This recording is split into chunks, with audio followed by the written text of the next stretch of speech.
everyone, I'm Stanley Joseph and welcome to Line of Fire. The crash of Germanwings Flight 9525 was a terrible tragedy, but one that many people thought could have been avoided. The pilot, Andreas Lubitz, informed parent company Lufthansa that he was suffering from depression in 2009, yet the company still chose to let him fly the plane. On today's episode, we'll be discussing what obligations companies have towards their employees with mental illnesses.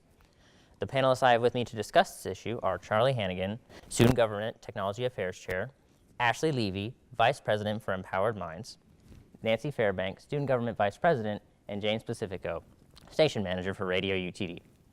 Panelists, I want to thank you for joining me here today on this panel. This obviously was a terrible tragedy, and a lot of things, this was very unfortunate, and obviously when people suffer from mental illness is very unfortunate. But first I'm going to start talking about whether or not the company should have done anything. Do you believe that, in this case, Lufthansa should have offered Andreas Lubitz, the pilot, treatment for his illness? Or do you believe that companies in general should be responsible for offering treatment and things like that to employees that they have which suffer from mental illnesses or mental health issues? I definitely think that companies should be responsible for the safety of their employees. And in this case, especially with depression, safety of your employees is something that qualifies. This is a particular case when you know that your employee is responsible for the health and safety of other people, customers in this case. They should definitely be taking precautions to make sure that incidents like this can't happen in the future. I really agree with Charlie, especially to have procedures where if someone reports something like depression, there's an option where the company can check in on them, see how they're doing, see if they continue to feel comfortable serving in the capacity that they serve in, and to offer mental health services to them. It's just like you have disability on jobs. If you get hurt physically, I think that there should also be options for those that are going through a mental illness so that they can continue to contribute to their job, but also be treated appropriately for the safety of themselves and others. I think that was a really good point you brought up with the phrase check-in, because with a lot of these companies, they'll test their employees once, and that's often not very valid because, you can take a test, every day over the course of a week, and the results would be different every single day based on your mood, anything that's happened to you over the course of that day, things like that. So monitoring is really important to make these like regular visits, regular checkups, and ensure that it's not just a one-time incident where they're, happen to feel really good or really bad on a particular day, but that they have sustained positive mental health. Especially in a profession where, pretty much everything that you're doing pilot-wise relies on your mental faculties. So whether you're alert, how you're feeling, what you're doing, how you can assess and make certain decisions, and whenever your mental health isn't in the state that it needs to be to make those decisions, then I think the company should have some sort of protocol or some system or rehabilitation system that their employees follow. No, we've talked about, and we seem to agree that we need a protocol for employees to report to their employers that they need help or that they're having troubles like this, or even, like you said, an assessment system. But there are a couple things associated with that need to be clear about the process. First, there's a stigma around mental health that it can't be cured. So you have to be clear to the employers and the employees that it's safe to report these issues when they come up. And that's something that definitely wouldn't be the case. In the world that we live in today, if I was responsible for people and I was feeling depression, I don't know how confident I would be in my employer allowing me to continue my work through the depression period and retain my job, be able to keep feeding my family during that time if I thought that the depression could affect my employment status. Do you think the employers might, let's say a reporting structure is initiated, do you think that companies would maybe avoid hiring people with any sort of indication of mental health issues? Do you think that discrimination might be a possible issue? I think that discrimination is something that we should definitely be concerned about and would definitely be present in the modern day, although we could employ systems that could protect against that.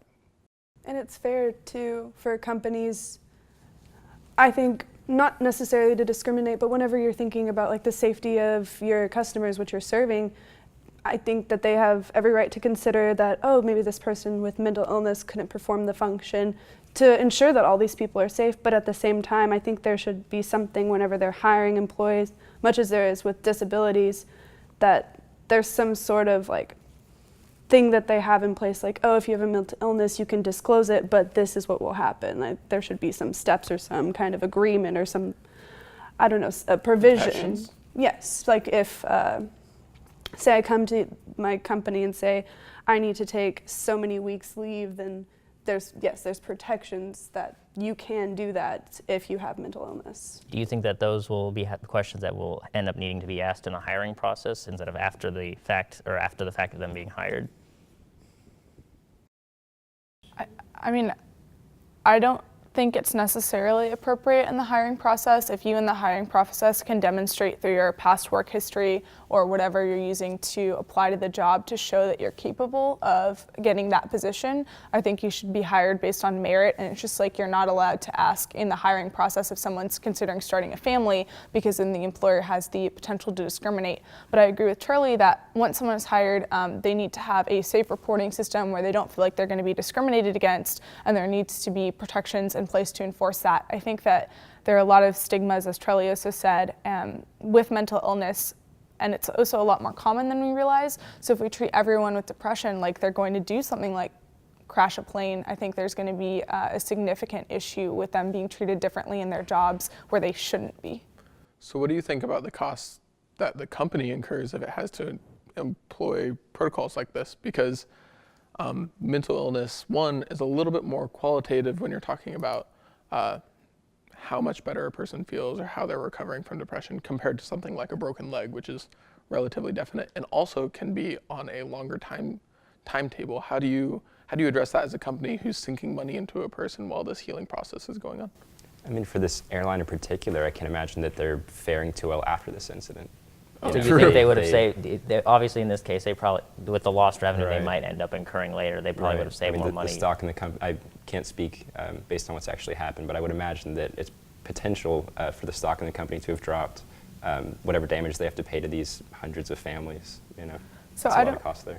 If you have a number of employees trying to take months of leave for mental illness, I don't know exactly what economic impact that would have, but I do think in general companies are more economically productive when their workers are in a better mindset and are mentally healthy. I think they get more work done, they're more energized, they work better with other people, and so I think the better mindset that your employees are in, the more productive workers you're going to have.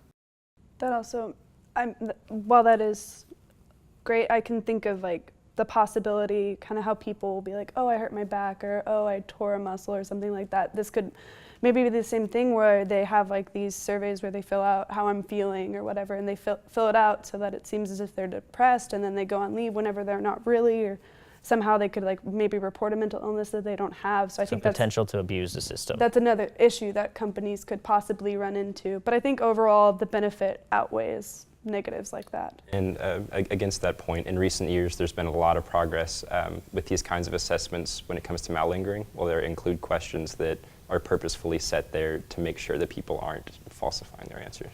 I do think it would be an appropriate standard for companies to set, though, that someone with a mental illness to be continued to be employed and get benefits if they're claiming that as a disability, to have to be willing to go through treatment. Because I would understand the frustration of a company having an employee that's not able to come into work, but is also unwilling to go through treatment. But that's difficult, right? Because especially for depression, it can affect your motivation, right? So you're not necessarily in a mindset that supports defending yourself in the process when they're asking you if you're going to go through treatment or if you're motivated to continue working after treatment. So I don't think it has to be perfect, but I do think that I would understand the frustrations of a company where you have an employee that's perpetually employed, has these benefits and protections, which I approve of, but then also won't do anything to help fix their problem.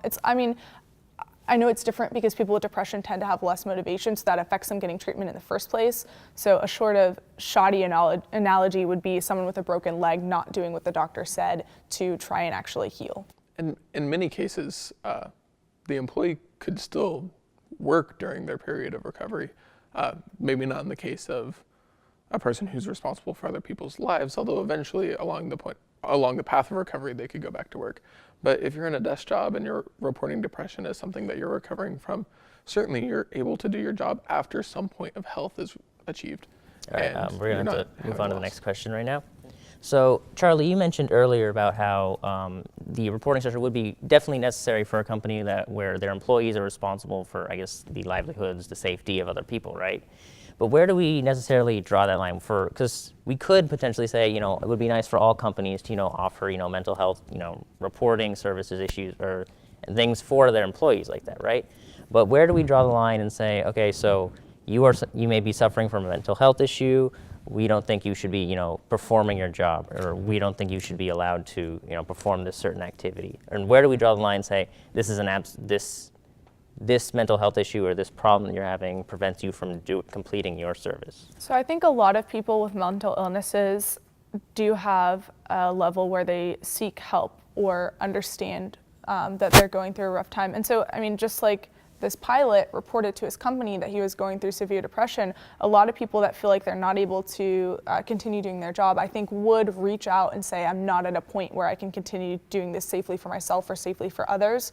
But I do think that's a slippery slope, because I wouldn't want to just say, oh, this doctor or this airline pilot or whatever the capacity may be has depression, they shouldn't be working. I think, I personally know people who are in those sorts of roles that do have depression and they're fine. Like they're not endangering themselves or others. So I wouldn't want to discriminate against them on that, especially since so many people statistically have some sort of mental illness.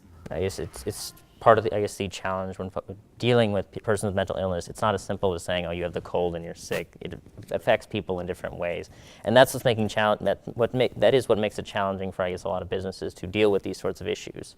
Go ahead. mean, in these cases, we're lay people, right? And so while for a common cold, we might be able to say you have a high fever, so you can't go to work today. If we were talking about a serious medical ailment, which depression is a serious medical ailment, we wouldn't be depending on a person within the company to make that call. We'd be depending on a doctor. And in the same vein of thought, we should be depending on doctors to determine whether a person can go to work or not. And I also know I've always been told that, if someone's feeling depressed, you should ask them directly, are you feeling suicidal? And generally they'll tend to answer truthfully. And so I think that's something the doctors could do as well as part of the process, is saying, do you feel like you're in a place where you could hurt yourself or others, especially through the job that you're doing? It's an excellent point. It's not always the truth, though. Suicide affects males at a much, much higher rate than it does females. And even within those numbers, females are a lot more likely to report suicidal tendencies than males are. Mm-hmm. So I think just due to the stigma, it's really difficult to be able to just ask someone and get a truthful answer. I think it'd have to be a step in the process, and I think it would also definitely have to be someone that person is comfortable with, like a psychiatrist they've been seeing for a while, or someone that they're willing to talk these issues through with, rather than their boss. I think that when it comes to mental health, I think the decision and the discussion whether that person should be allowed to work or should be not allowed to work should fall on a doctor or someone with significant education or experience in that particular field, because whenever it comes to an employer, you can ask them questions and you can get the answers, but you're not trained to make that decision as to whether they're in the capacity to work. So I think that should definitely be within the organization. They have someone in-house or a separate party. All right, we're going to move on to the next question now. So students are a specific group of people that do often suffer from mental health issues. College can be tough for a lot of people. And so one of the important things that many people want for students is adequate mental health services. Panelists, do you feel that UTD provides adequate support for students suffering from mental health issues? So I think that there are issues not just at UT Dallas, but across the UT system. And I think that we really need to expand our mental health services. Some things I think are very positive is the Center for Students in Recovery coming in this year and trying to expand their reach for students that potentially have addictive tendencies. So I think that's been a great addition. And I also know that the Student Fee Committee has funded 2 additional psychologists for the Student Counseling Center for next year. So I do think that there are really great expansions coming in. At the same time, I have heard individual students come and talk to me about poor experiences with certain counselors. And so, counseling is one job where you can't have a poor experience. Like if you have a poor experience, you might have someone committing suicide. And so I think that there's really always room for improvement, both at UT Dallas and through the UT system.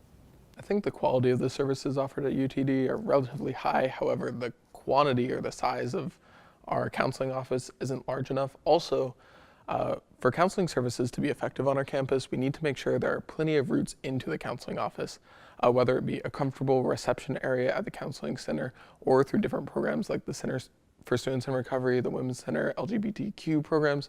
All of those need to be welcoming and know pathways to get people who are indicating some sort of concern about mental health to the counseling center as quickly and easily as possible, which is something that we really don't have a common standard for.